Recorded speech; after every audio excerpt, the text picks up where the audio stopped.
Alright, this video is the solution video for how to get the marker off the baby's face. So the first thing would be when you open up the picture, it's zoomed out. So you want to go ahead and hit Control Plus and zoom in.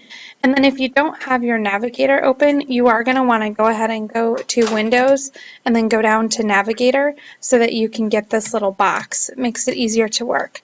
Then the first tool that I'm going to show you is the healing brush, which is hidden for the most part underneath. This is the tool you'll see. You have to right click to get to the healing brush. Then the healing brush is a data entry tool. So if you do one click, well, I've already worked on this, it pops up with a little box that will say you need to alt click, which basically means you hold down the alt key on your keyboard and that gets you the bullseye. So you can see how I'm turning the bullseye on and off. And I click on skin that I like, and then I go over to skin that I don't like, and then I want my brush to be the same size as the problem. So increase my brush here a little bit, and then you'll notice that plus moves with me, so I need to pay attention to that. As the skin tone, like right now my skin tones are starting to not match, I need to stop, and then I need to reselect by Alt and then clicking over top. If you're going to do areas like the nose where it's a little bit smaller, you want to make your diameter smaller. So again, I'm going to alt click, go to the problem, and then because this is a blending of two different colors, I need to alt click from the bottom and from the top in order to correct the problem. If I have a big area where I just want to replace the whole thing, because the color replacement tool is trying to find some sort of balance, I can just go ahead and copy and paste something over top by going to the clone stamp tool. This is another alt click and another one where you can determine the brush size, making the brush the size of the problem.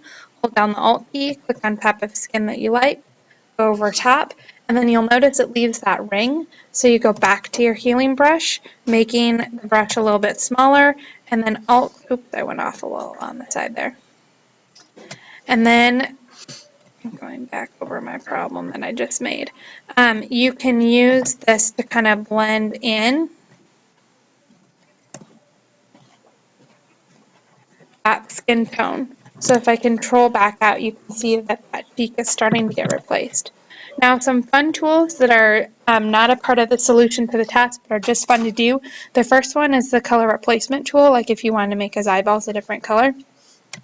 So you use the magic wand and you select out just the portion that you want to change the color to. You then can pick any color. You can do it by clicking on this box and then picking out any color that you want.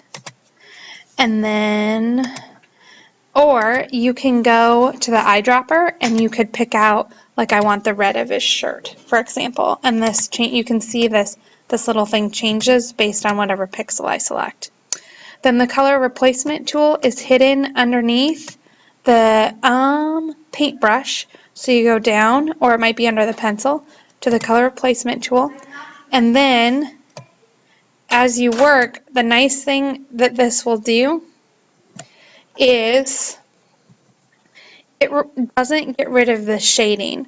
So for example, if I were to do his shirt and I wanted his shirt to all be blue, and I went to the quick selection tool and selected out the area I wanted to work in, then went to the color replacement tool.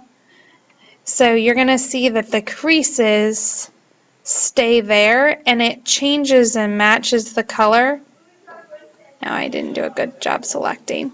So that all of the detail is still there. So it's not a complete 100% replacement.